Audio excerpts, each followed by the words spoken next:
여성들의 이제 정치적인 파워가 조금 예전보다는 조금 세지긴 했는데요. 여전히 당 주류는 돼 있죠. OECD 국가 중에 우리처럼 낮은 데가 별로 없어요. 제가 최고위원 할 때 지역에 가서 지역 현장 최고위원회 하거든요. 그때 이제 부산에 갔는데 부산 지역의 지역위원장이 예요. 진입의 한계가 있지만 여성 정치인이 갖는 여성이기 때문에 뭘 못한다 이런 거는 없는 것 같아요. 네, 어서 오세요. 네, 반갑습니다. 손을 다치셔가지고. 괜찮습니다. 네. 네. 일단 정치 입문하게 된 과정인데 대전구청장이었고 그 입문하게 된 과정이 궁금해서. 대전 시의원도 하고요. 할 거 다 했어요. 그렇죠. 시의원도 하고 그래서. 기초단체장도 하고 이제 국회의원 했는데 2010년도에 민주당 대전시 비례로 입문을 하게 됐어요. 예. 그 입문 때 그때 2010년도가 야사당 연대, 그때 네. 창조한국당도 있고 그럴 때였거든요. 야사당 연대를 하면서 사실은 그 전에 비례는 되게 이제 이 그룹이 있는데 무슨 어린이집 연합회 회장이든지 뭐 이렇게 크게 조직이 있는데 계시는 분들이 비례로 많이 들어오셨거든요. 근데 이제 야사당 연대라는 전체적인 정치적 분위기가 있어서 시민사회 쪽에 비례대표를 한번 내볼 거냐. 근데 왜 그 공식적으로 얘기하기 어려운 게 당에서도 비례대표를 하시고 싶은 분이 있잖아요. 그래서 비공식적으로 그런 이제 그 제안이 들어왔고 이제 우리 시민사회 쪽에 대표들이 계세요. 대표들이 모여서 그럼 이거 어떻게 할 거냐 논의를 했고 그래서 논의 과정에서 이제 제도권에 좀 들어가야 되지 않겠냐. 밖에서만 떠들지 말고 그러면 이제 들어보내자. 근데 누구를 할 거냐. 그러니까 대개는 이제 이제 선택됐다고 생각하는데 제가 개인적으로 그렇지는 않고요. 누구를 이렇게 딱 선택해서 이 사람을 비례대표로 해주십시오 이렇게 얘기한 건 아니고 시민사회에 한 명 정도를 내시면 좋겠다. 근데 비례 1번은 여성이니까 저희 시민사회 쪽도 여성 이제 리더십들이 좀 있잖아요. 저도 이제 그때 시민운동 오래 하면서 이제 현장 좀 정리하고 다른 걸 해야 되겠다 이런 생각을 하고 있을 때라서 그리고 우리 후배가 좀 되게 세게 저한테 한번 해보라고 강권도 하고 예 그래서 이제 시작을 하게 되는 거죠. 그래서 2010년도 4월에 기자회견하고 이제 뭐 시민운동에서 배웠던 민주주의, 생태, 평화, 평등의 가치를 정치 영역에서 피력을 하겠다 이렇게 선언하고 그때 들어왔죠. 2010년도에.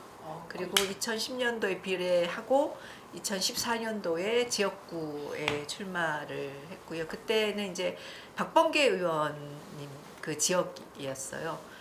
그래서 탐방 용문 갈마동 이제 갈마 1, 2동 해서 4개 지역인데 거기 출마를 했는데 사실은 출마하고 보니까 저는 비례할 때 되게 열심히 정책 활동도 하고 또 언론 노출도도 되게 많고 그랬다고 생각하는데 절 모르더라고요. 지역에 가니까. 시민사회는 워낙 많으셔.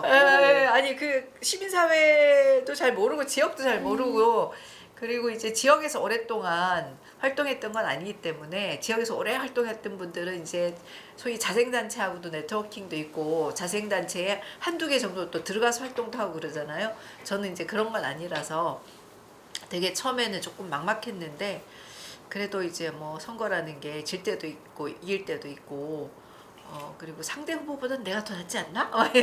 이런 각오를 갖고 시작을 했고 근데 그때는 이제 세월호 오늘 이제 사회에 세월호가 있어서 사실은 제가 이제 그때 야당이 많이 됐을 때니까요. 그때 이제 당선이 됐죠. 그리고 2018년도에 이제 대덕구 이제 제가 서구의 지역구였는데 사실은 대덕구가 저희 당 입장에서 보면 한 번도 단체장을 제대로 저희가 한 적이 없어요. 그러니까 그 전에 노무현 그 탄핵 그 바람 때문에 저 보궐로 한 2년 정도 하신 분이 계시는데 그분은 또 탈당해서 다른 당으로 가버리셨기 때문에 시대 이제 전통성을 갖고 정통성을 갖고 이제 구청장에 도전하는 사람은 제가 처음이라고 생각해요. 당선된 사람. 그래서 2018년도에 그때도 문재인 대통령 바람이 세게 불어가지고 예, 당선이 됐고 2022년에 이제 재선 도전했는데 그때는 또 윤석열 정부가 들어서면서 이제 뭐 낙선이 됐고 그리고 2024년에 이제 총선 도전해서 예, 당선이 됐죠. 최고위도 하시고 근데 최고위 내려놓으신 계기가 뭐였더라?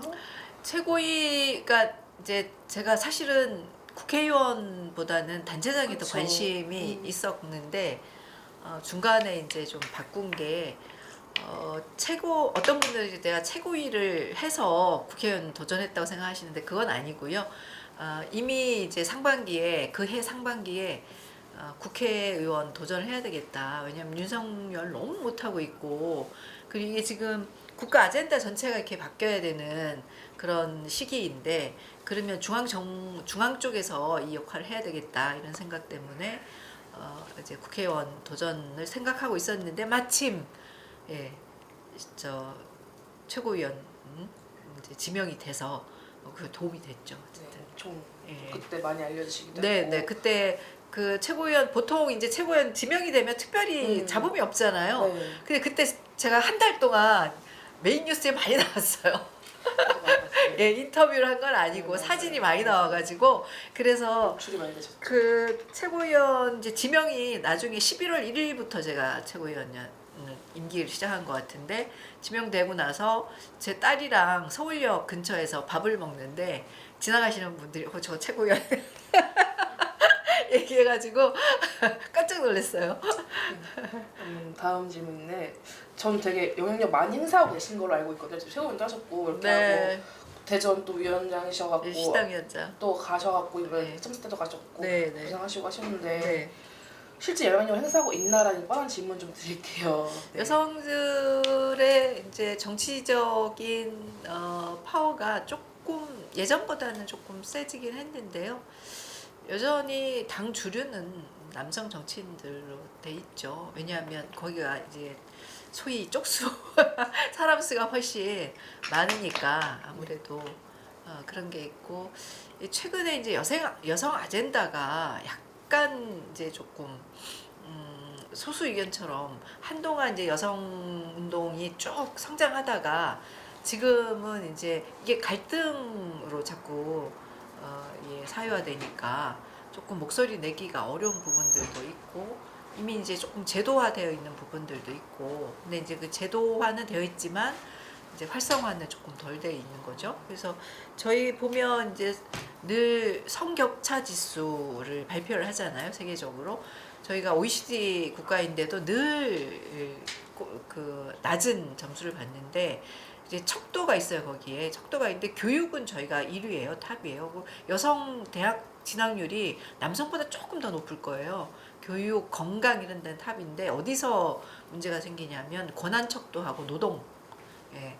고난 척도는 이제 소위 얘기하는 여성들의 유리천장 문제인 거고 그건 이제 뭐 기업 임원들의 여성 비율 그리고 그 국회의원들을 비롯한 정치권의 여성 비율이 고난 척도에 들어가는 거고 또 하나는 이제 노동인데 예. 그 노동 임금도 사실은 남성에 비해서 여전히 한 60%선? 네. 뭐 공무원들은 다 똑같이 하지만 실제로 일반 직장에 가면 사실 그런 정도고 그리고 여성들의 한 70% 비정규직이에요. 네. 그리고 되게 최근에는 이제 보살핌, 예. 노동이 굉장히 많고. 저희 예. 어머니도 이번에 베이비시터 장수를 네. 하시더라고요. 예. 나중에 나도 한다고. 네. 그래서 여전히 그런 부분들의 취약성이 있는 거고 개선을 위해서 이제 노력을 여러 트랙으로 하기는 하는데 어쨌든 뭐 저는 지금 국회의원도 겨우 이제 30%가 된 거잖아요. 네. 30%가 20%구나. 20%, 예, 20, 20%. 예. 20%밖에 안 됐죠. 네. 60명이니까 네, 300명 네, 네, 중에 네, 네. 60명이니까 20%밖에 안 20%. 됐죠.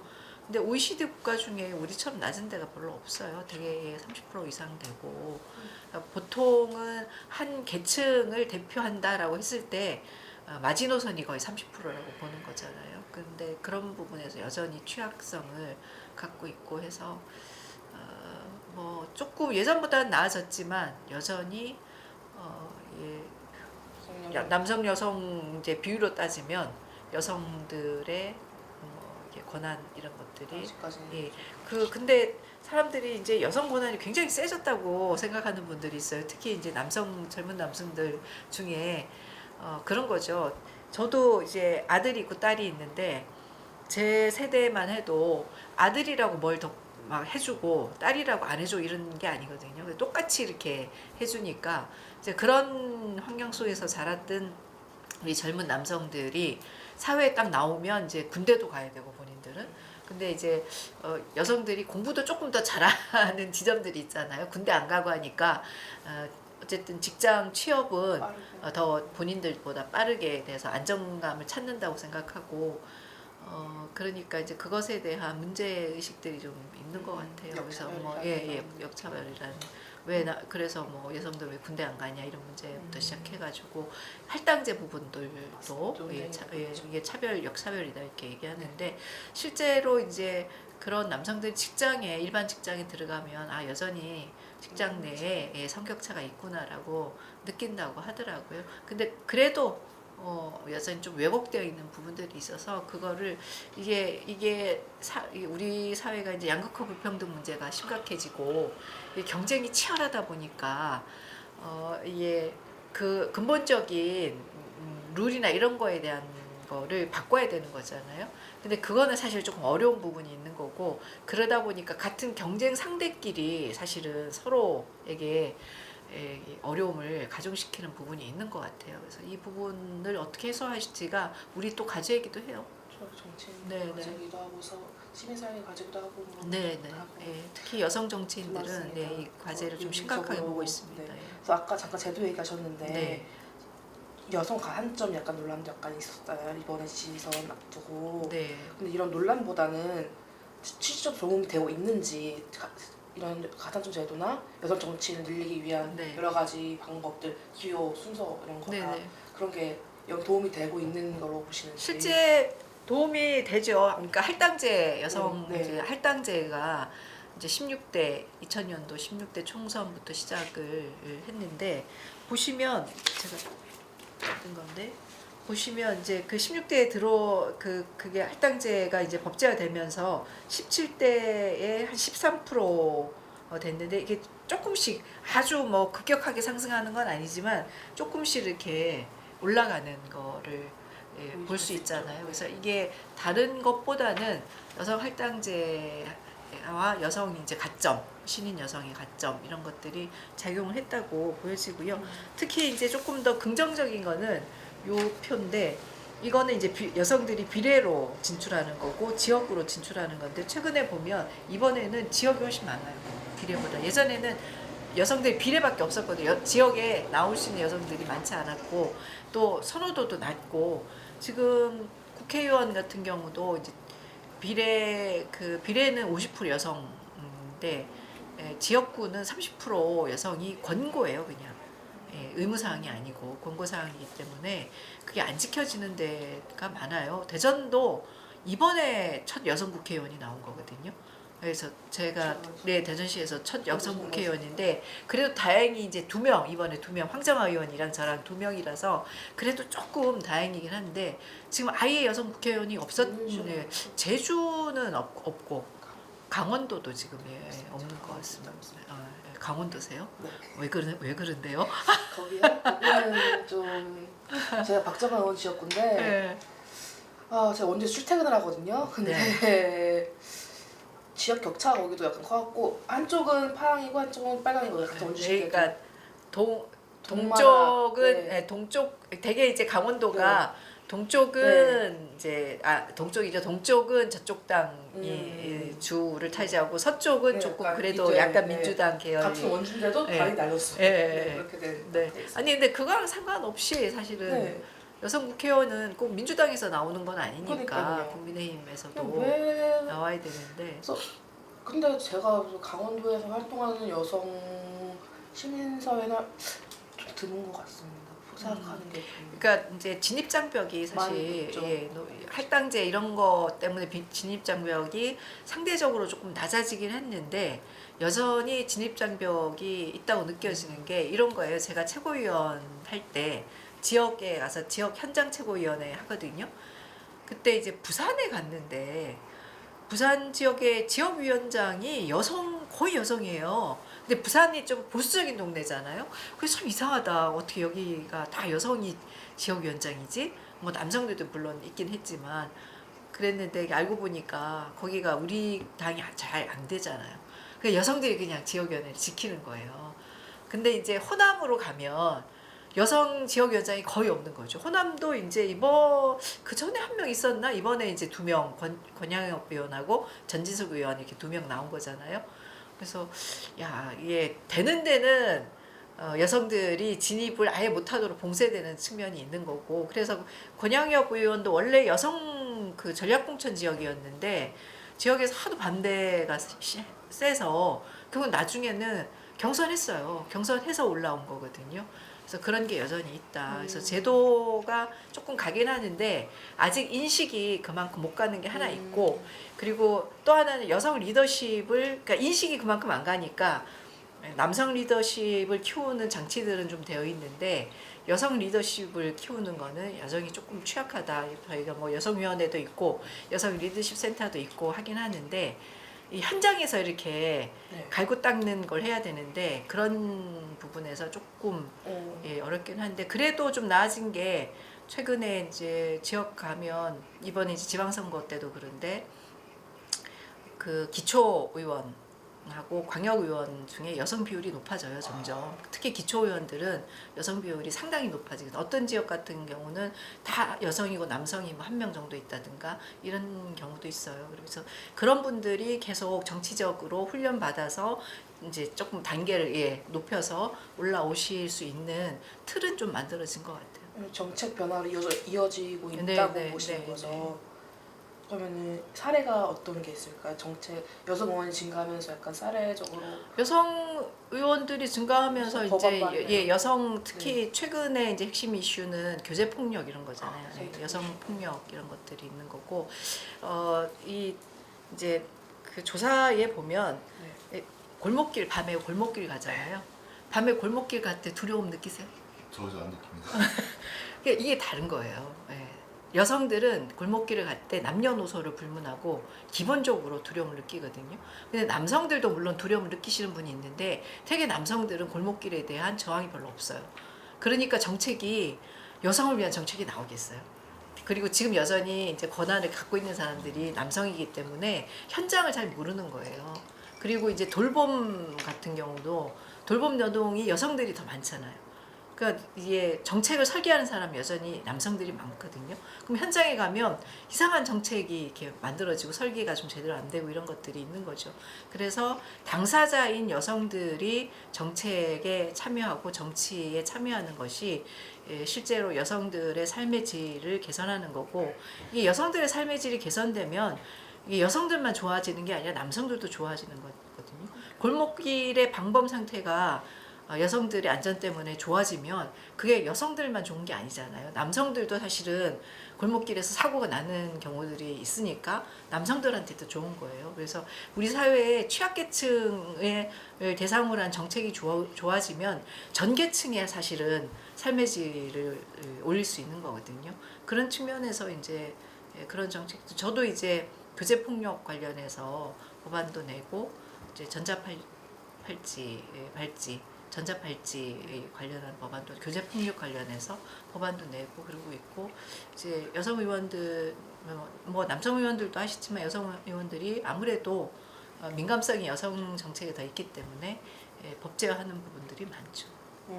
저는 한계가 없다고 보는데 이 질문을 제가 짠 게 아니어가지고 현재 여성 정치인의 가장 큰 한계가 무엇일지 좀 궁금합니다.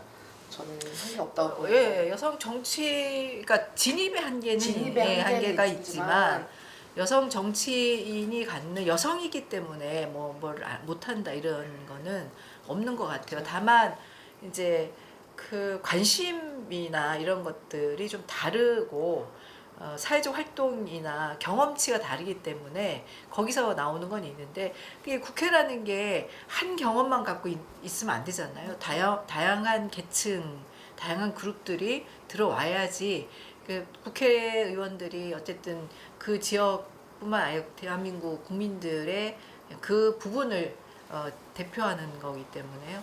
그래서 저는 뭐 여성 정치인들이 특별한 한계를 갖고 있다 이렇게 보기는 어렵고 다만 진입 장벽이 여전히 있는 부분에 대해서 어떻게 돌파해 오냐 이 부분은 여전히 숙제다. 가끔 그런 커뮤니티에서 안 좋은 글을 보면은 네. 저도 이 질문 제가 딴 게 아니지만은 그 여성 의원이 국회의원이 되는 순간 남성과 다름없는 권리를 가지니까는 좀 창의성에 약간 부족하다, 대표성이 그친다, 약간 부정적인 말이 있는데 그런 창의성 대표성이 그친다는 이런 비판에 대해서 어떻게 생각하시는지. 대표성이 있는 게 맞는 거잖아요. 예. 거기서 그친다고 해버리니까는. 아니 그 대표성이라는 게 네. 대표성이 있는 것은 네. 그 그룹을 대표해서 일을 하는 거기 때문에 그게 그친다라는 표현 자체가 저는 모순이라는 생각이 들고 여성들은 여성 노동을 대표할 수도 있고 여성 그냥 일반 시민을 대표할 수도 있고 또 노인 여성을 대표할 수도 있고 다양한 그룹들을 대표하는 거잖아요. 그리고 좀 포괄적으로 대표할 수도 있고 그러니까 특정한 대표성을 갖는 거는 되게 상징적인 의미가 있기 때문에 저는 그게 오히려 정치를 발전시키는데 더 도움이 된다고 봐요.